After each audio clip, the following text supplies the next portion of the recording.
Hey guys, welcome to Wrench to Drive. This is the last of the running videos for the build series on my WLToys 12428 rock crawler conversion. And all this video really is trying to show is that this truck has a little bit more control when you're using Hobbywing 1080 ESC over a kind of a plain Jane 60 amp crawler ESC like the Hobbywing 1060 or the hex fly that comes with Red Cat Gen 8 or anything along those lines. A fairly basic level ESC compared to the more high-end Hobbywing 1080.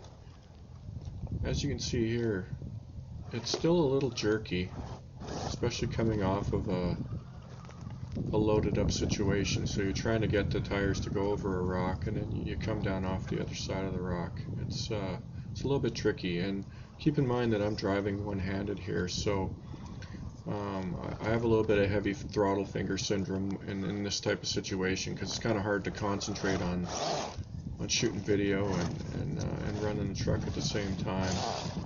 My control is definitely better when I'm two-handed driving it. I mean, it's not night and day, guys, but it's definitely a little bit better.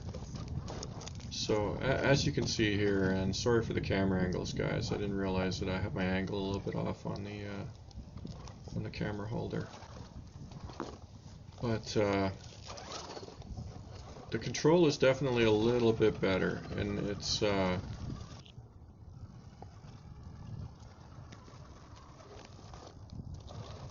as you can see, it gets over these rocks just fine, and I've got plenty of videos of the Red Cat Gen 8 running over these same rocks, and you'll see that there's obviously just a ton more control in the Red Cat Gen 8. But keep in mind that anytime you're dealing with portal axles, you got significant gear reduction, and it really lets you control the throttle, and it smoothens out the bumps and whatnot. So this type of setup here, this basic SCX10 crawler setup, it's just mechanically it's somewhat limited. So. And for what it's worth here, guys, the main struggles that you're seeing here is kind of down to a little bit less ground clearance than a higher end crawler. But even the Red Cat has some troubles on this type of stuff, guys. There's spots here that it easily, you know, kind of gets stuck the same way this thing does. And as you can see here, you know, this thing crawls over some pretty good sized rocks without too much difficulty, guys.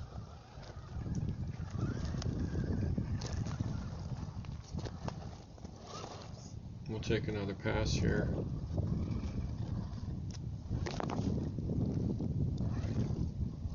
This is regular speed, guys, nothing slowed down or anything. That's pretty good control there, guys.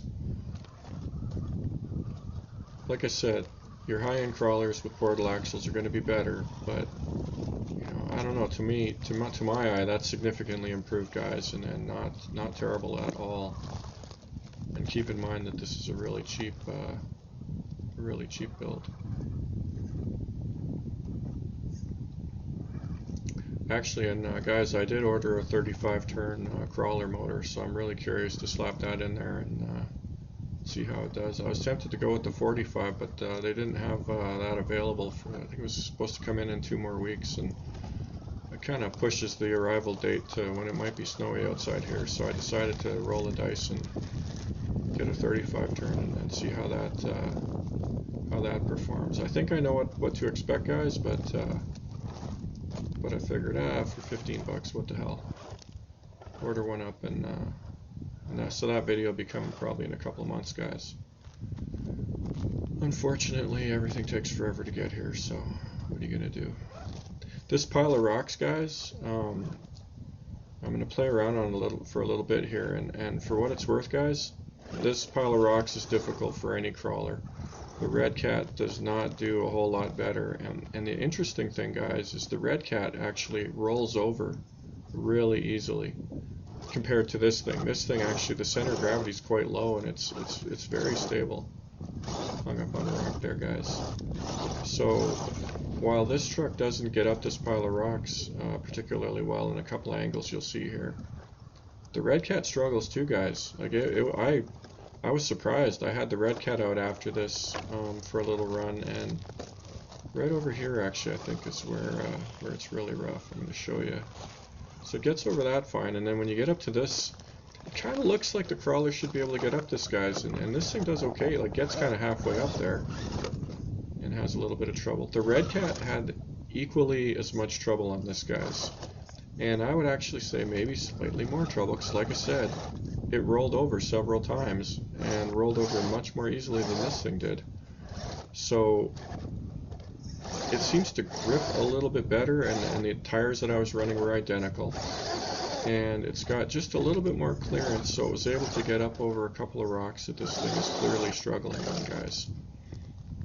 Now, the other thing about the red cat is it's fully locked up. This is not fully locked up, and I suspect that's hurting it in this situation. If it was a little more locked up, I think it would probably have a better chance of getting over this. But like I said, not night and day. Not night and day by any stretch of the imagination. The red cat has trouble on this stuff too. And this I thought it would do for sure. I was trying to get up onto the pile from the side here and then drive across the top. And surprisingly, this was really tough, guys. It was the combination of the approach angle and the way this pile of dirt here leads up to it is really tough to get it up there, guys. I really couldn't do it. So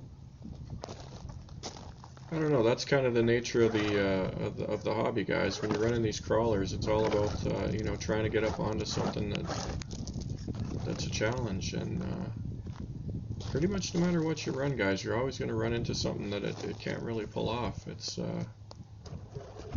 yeah, just like in real life, guys. In a real 4x4, you know, you run into stuff that's just the wrong scale. You know, a gap is too big or too small, or rock is too big, too small. You can't get the tires up on it, and you can't get over, guys. And I was a little surprised on this, guys. It's one of those piles, a little rock pile you look at and you think, oh yeah, I should be able to get over that. That should be fun.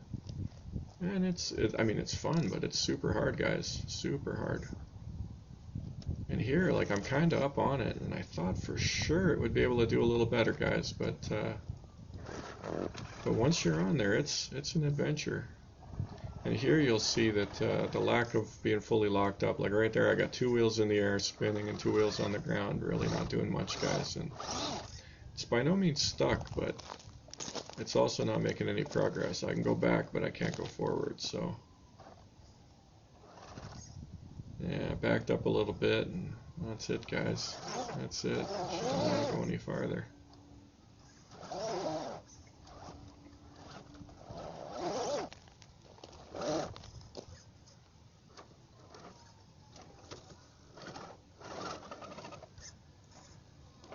Man, here we're kind of beached on the side, guys. This is as close as it actually came to rolling over this time, I think. I'm just messing around a little bit here, guys. I mean, if I got really violent and used the steering, I could definitely get this thing bounced around, but I'm not big on that kind of stuff. It's kind of hard on gears, guys. As you can see, being fairly gentle, I got it back on the wheels there, so. And I mean, this type of stuff, it, you know, clearly crawls over, no problem, absolutely no issue whatsoever. And they're coming at it from a favorable angle and going down the other side, no problem. This is kind of interesting, guys. Like, it comes down that no trouble. Couldn't get up it. Here we'll do a little speed run. As you can see, that's pretty fast for a crawler, guys. It's got a decent amount of top speed in this setup.